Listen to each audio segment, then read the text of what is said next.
열심히 공부해서 좋은 주식에 좋은 투자를 하는 방법을 배우는 시간이죠. 주식연구소 김민수 레몬리서치 대표 연결돼 있습니다. 대표님 안녕하세요. 네, 안녕하십니까. 네, 반갑습니다. 네. 오늘 미 연방준비제도가 올 들어 첫 FOMC 연방공개시장위원회 개최를 이틀간 했는데요. 그래서 그 영향 때문인지 오늘 뉴욕 증시 상승 출발했잖아요. 네. 예, 오늘 뉴욕 증시 어땠습니까? 네, 일단 미국 증시는 오늘 요즘에 좀 왔다 갔다 하긴 합니다. 그럼에도 불구하고 오늘은 연준이 많이 본다라고 하는 4분기 고용비용 지수가 있는데 이게 어떤 임금과 인플레 동향을 파악하는데 많이 볼 수 있다라고 생각되는데요. 근데 이 부분이 한 1%대로 둔화되다 보니까 이제 그러면 연준도 아무래도 어떤 인플레에 대한 또 임금 인플레에 대한 진정이 나타나는 게 아니냐, 그런 쪽에서 아무래도 둘 다 잡을 수 있는, 즉 어떤 고용도 괜찮은데 인플레만 약화되는 시점 쪽에서 좋은 쪽으로 해석을 했죠. 그런 부분에서 미국 증시의 흐름은 양호했다고 볼 수 있을 것 같고요. 게다가 또 기업 실적들 발표했는데 GM이 의외로 실적 잘 발표했죠. 그래서 순이익, 매출 모두 다 예상치를 상회하다 보니까 요즘 테슬라에 이어서 GM까지도 괜찮은 분위기 이어가고 있고요. 하지만 지금 관건은 그거 같습니다. 일단 지금 오늘 당장 FOMC 회의부터 내일 이어갈 애플의 실적들, 그러니까 즉 기업 실적과 또 그 다음 날이 고용 보고서 발표가 있죠. 그래서 이런 거시 지표와 게다가 또 나오는 기업 실적들 가지고 여러 가지 변화가 어떻게 보면 지금 저점에서 조금 올라왔는데 이를 계속 끌고 갈 수 있는 모멘텀이냐, 이런 거 고민을 할 어떤 또 주 후반이 아닌가 생각이 들고 있습니다. 그렇군요. 그런데 네. 요즘에 월가에 보면은 골든 크로스가 임박한 거 아니냐, 이런 기사들 나오던데요. 이게 분위기 반전 기대하는 그런 이야기들 아니에요? 자세하게 어떤 이야기인지 좀 설명 좀 부탁드릴게요. 네, 골든 크로스는 쉽게 말씀드리면 기술적 지표 쪽에서, 기술적 분석에서 많이 쓰이는 용어인데요. 특히 그러니까 장기 이동 평균선과 단기 이동 평균선이 있는데 좀 어려울 수 있습니다. 예, 근데 그 주가가 쭉 올라오다 보면은 장기 이동 평균선은 움직이는 게 좀 느리고 단기 이동 평균선이 움직이는 게 좀 빠르다 보니까 지금 많이 보는 200일선의 이동 평균선이 51선이 200일 이동 평균선을 돌파하기 시작하면서 어떤 장기 골든 크로스가 발생하고 있다라고 표현하는 부분들인데, 과거에 이를 또 미국 시장에서 한 80번 정도 나왔는데 그 중에서 어느 정도 상승의 가닥을 잡기 위해서는 이 부분이 거의 다 어느 정도 성공의 흐름을 가져가서 그 다음에 변화가 이어갔다는 쪽에서 좀 관심은 높아지고 있는데, 중요한 거는 이런 기술적 분석이 시장에 모든 걸 맞춘다 그러면 거기 열중해야 되겠죠. 근데 그게 아니라 지금 분위기는 어떤 연준의 정책적인 분위기가 바꾸면서 중국의 리오프닝과 함께 변하는 여러 가지 흐름들이 다 같이 맞물리면서 움직이고 있다라는 점에서는 단순하게 이것만 보고 이제 강세장이다라고 예측하기에는 조금 부족한 감이 있다라고 봐야 될 것 같습니다. 골든 크로스, 그러니까 쉽게 설명을 하면, 그러니까 지수가 변한 평균값을 단기와 중장기 거를 비교를 하는 거잖아요. 그렇죠. 예. 그러니까 그 어떤 기간 동안에 지수가 어떻게 변했는지 그 평균값에서 단기가 50일이군요. 그리고 장기가 200일 해서 그 평균값에서 단기 그 이동선이 장기 이동선을 지나서 상승을 치고 올라가는 구간이 골든 크로스인데, 네. 그렇죠? 근데 이제 골든 크로스 임박한 거 아니냐, 이런 이야기가 나오면서 이대로 쭉 계속 상승하는 거 아니야? 증시 이렇게 분위기 좋아지는 거 아니야? 이런 기대감이 있을 수 있는데 아직은 여러 가지 것들을 다 봐야 되기 때문에 그렇게 기대하거나 그런 건 아니다. 이런 말씀이신가 봐요? 그렇죠. 한 부분이라고 봐야 되겠죠. 근데 증시가 단순하게 기술적 지표뿐만 아니라 그를 모든 걸 아우르는 모습들과 같이 이어졌을 때 나오는 변화가 좀 더 단단하다고 봐야 될 것 같은데, 근데 희망을 가질 요건 중에 하나는 됐다라고 봐야 되겠죠. 그러니까 골든 크로스는 기술주에서만 사용하는 용어라고 생각하면 돼요? 기술주가 아니라 증시 전반적인 시장 분석하는 도구도 되고 주가 개별 주식 쪽에서도 많이 영향을 끼치는데. 근데 요즘에 임박했다는 말이 나오는 건 기술주에서 얘가 나오고 있다는 거예요? S&P 500 기준입니다. 그렇군요. 네. 그러면 오늘 주요 특징주들의 상황은 어땠는지 한번 살펴볼게요. 기술주, 반도체주, 전기차주들 요즘에 흐름이 어떻습니까? 네, 요즘 국내 증시 쪽으로 말씀드리게 되면 요즘에 이제 어제 삼성전자, 오늘 SK하이닉스 이런 쪽에서 반도체 쪽에 대한 실적 발표가 나오고 그에 따라서 시장의 관심이 꽤 커지는 시점이죠. 근데 이쪽들 일단 실적은 부진했지만 원래 반도체는 실적 안 좋을 때 업황 바닥 때 사는 거야 라는 쪽이 나오면서 최근에 외국인들 쪽 매수세 좀 들어오면서 어제는 잠깐 좀 팔았지만 여전히 이렇게 기대는 꺾이지 않는다라고 봐야 될 것 같고요. 네네. 네, 그와 함께 또 전기차 쪽도 마찬가지로 LG에너지솔루션 실적 발표 예상보다 좀 부진했지만 그래도 어떤 특수성 4분기 라인 조정이나 또 1분기까지도 아직 그렇게 크게 기대할 건 없지만 그래도 지금 하나 우려를 했던 부분들이 자사주가 이제 팔 수 있는 기관들이 들어오다 보니까 보호예수가 해제된다는 관점 쪽에서 우려감은 있었는데 여전히 그렇게 크게 부담은 되지 않는다라는 쪽에서 그래도 조금씩 고개를 들고 있고요.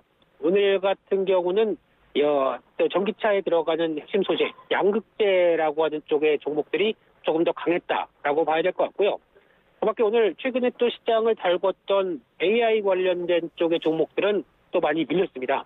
하지만 오히려 우주항공 쪽이라든가 그리고 또 최근에 시장에서 그래도 로봇 쪽은 여전히 좀 견조한 모습들이고요. 이런 쪽에서 약간 종목별, 섹터별 움직임이 강화되는 현상들이 계속 나오고 있다. 이렇게 정리할 수 있을 것 같습니다. 그렇군요. 요즘에 영국 증시만 비교적 강세다 뭐 이런 얘기도 있던데 유럽 네. 주요국 증시는 상황이 어떤가요? 네, 유럽 주요국 증시 대표적으로 스탁스 50 같은 경우도 지금 기준으로 보게 되면 유럽 시장을 대표하는 지수라고 봤을 때 한 1월 중반까지는 가파르게 좀 올라왔고요.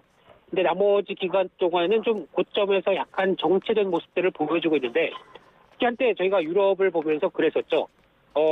러시아에서 LNG를 수입 못하다 보니까 그 에너지 난으로 인해서 LNG 가격 폭등으로 인해서 유럽 증시 참 힘들겠구나. 공장 가동률도 떨어지고 게다가 어떤 물가는 오르고 있는데 이런 여러 가지 현상 때문에 참 어렵겠구나 생각했는데 예. 다행히 날씨가 좋았습니다. 날씨가 그렇죠. 상대적으로- 요즘에 굉장히 날씨 좋다고 하더라고요. 그렇습니다. 그래서 포근하다 보니까 여기서 신의 한 수가 작용됐고요. 네. 네, 그런 관점에서 어느 정도 따뜻한 날씨 쪽에서 그동안 쌓였던 LNG 재고를 소진하다 보니까 아무래도 부담감이 많이 좀 줄었다고 봐야 될 것 같고요.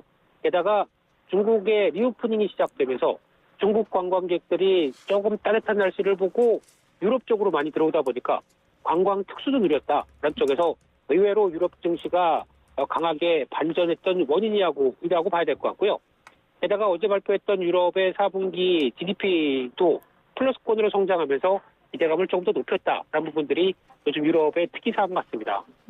그렇군요. 중국의 리오프닝과 경제활동 재개하면서 그런 것들이 여러 가지로 좀 영향을 미쳤군요.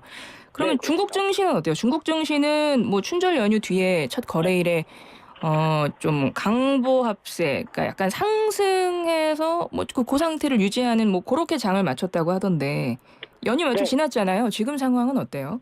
그렇습니다. 오늘 중국 증시는 그래도 또 강세 쪽으로 한 0.5%대 정도로 상승하는 모습들이고요. 특히 중국 증시 같은 경우 그 사이에 춘절 기간 사이에 아무래도 달러가 약세로 가고 이제는 대세가 중국 리오프닝과 함께 아시아 시장을 주목해야 된다라는 관점 쪽에서 외국인들 매수하려는 대기 자금들이 물밀듯이 들어왔죠. 이게 유입되면서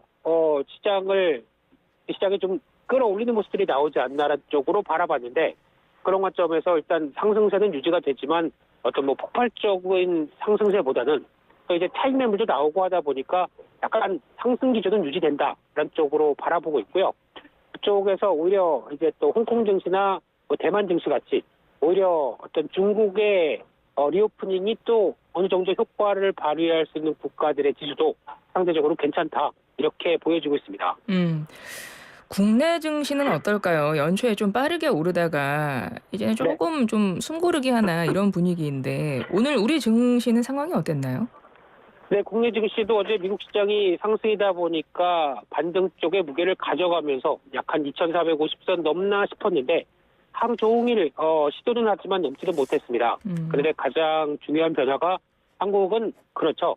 그냥 외국인들이 산다. 주가 올라갑니다. 근데 반대로 외국인들이 관망이나 아니면 차익 실현한다. 또 올라갔던 거 다 밀리죠. 그래서 최근에 지난 주까지 국내 증시 외국인들이 1월 달에 집중 매수하기 시작하다 보니까 빠르게 2,500선 돌파하나 싶었는데 삼성전자 실적 발표와 함께 외국인들이 다시 매도로 돌아서면서 약간 2,400 초반, 2,450을 시도하는 관점은 나오지만 아직 그렇다고 외국인들이 뭐 본격적인 차익으로 차익 실현에 들어가는 건 아닌 것 같고요. 여전히 매수 기조는 우위한 상황들인데 아무래도 삼성전자와 SK하이닉스의 동향을 보고 좀 더 매수세를 가담하겠다라는 입장이고 게다가 또 오늘 나오는 FOMC 회의라든가 여러 가지 변수들이 좀 있죠. 이를 좀 지켜보고 대응하겠다라는 관점들이 크다고 봐야 될 것 같습니다.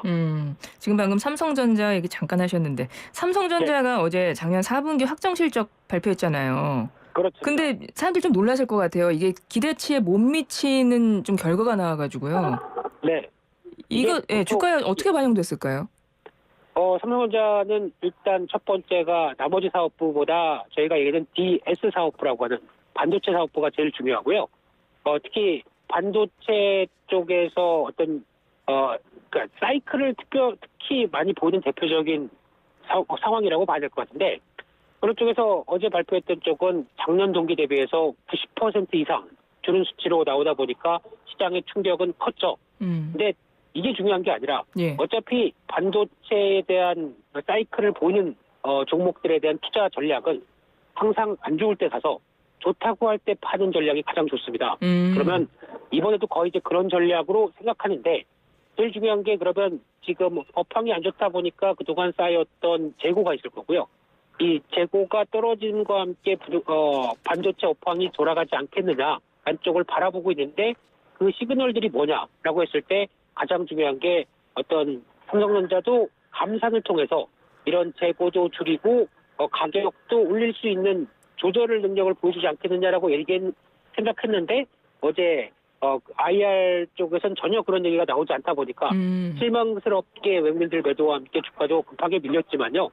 근데 삼성전자 같은 경우는 되게 자신감이 있어 보이는 게 굳이 그렇게 인위적인 감산을 하지 않아도 자연적인 감산을 통해서라도 어떤 성과를 충분히 이어낼 수 있겠다라고 하는 여러 가지 변화, 특히 투자도 줄이지 않는다고 했습니다.